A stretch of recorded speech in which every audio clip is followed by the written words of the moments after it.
نبی کریم علیہ السلام نے ارشاد فرمایا، دو قسم دے خوش نصیب بندے ایسے نے جنہاں نوں ویکھ کے اللہ پاک مسکرا پیندے نے۔ اللہ پاک دی ذات انہاں نوں ویکھ کے خوش ہوندی ہے، اللہ انہاں نوں ویکھ کے خوش ہو جاندے نے۔ نبی کریم علیہ السلام نے ارشاد فرمایا انہاں دے اندروں ایک بندہ قاتل ہے، دوسرا بندہ مقتول ہے، دوویں جنت دے اندر چلے جاندے نے۔ نبی کریم علیہ السلام دے صحابہ کرام پریشان ہو گئے۔ آپ علیہ السلام نے ارشاد فرمایا میرے صحابہ تسی پریشان نہیں ہونا، ایک بندہ جڑا قاتل ہے انہیں دوسرے نو قتل کیتا ہے، کیویں قتل کیتا ہے؟ فرمایا جنگ ہو رہی سی، ایک مسلمان بندہ مجاہد بن کے اللہ پاک دے رستے دے اندر جہاد کردا ہے، ایک کافر بندہ انہوں شہید کر دیندا ہے۔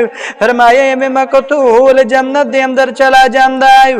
اس تو بعد جنگ ختم ہو گئی، جنگ ختم ہون تو بعد او قاتل بندے نو اللہ نے توفیق دیتی، او توبہ کر لیندا وے، توبہ کر کے جنگ دے اندر حصہ لیندا وے، اے بھی شہید ہو جاندا وے۔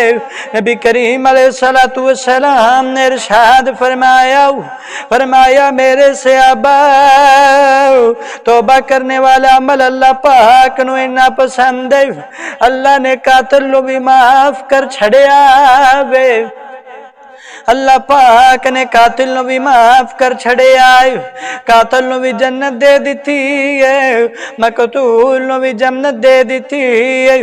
آؤ مومنو توبہ والا عمل انہا فضیلت والا وے، انہی شان والا عمل ہے، جڑا بندہ اللہ پاک دے کولو توبہ کر لوے اللہ پاک خوش بھی ہو جاندے نے، اللہ پاک گناہ بھی معاف کر دیندے نے۔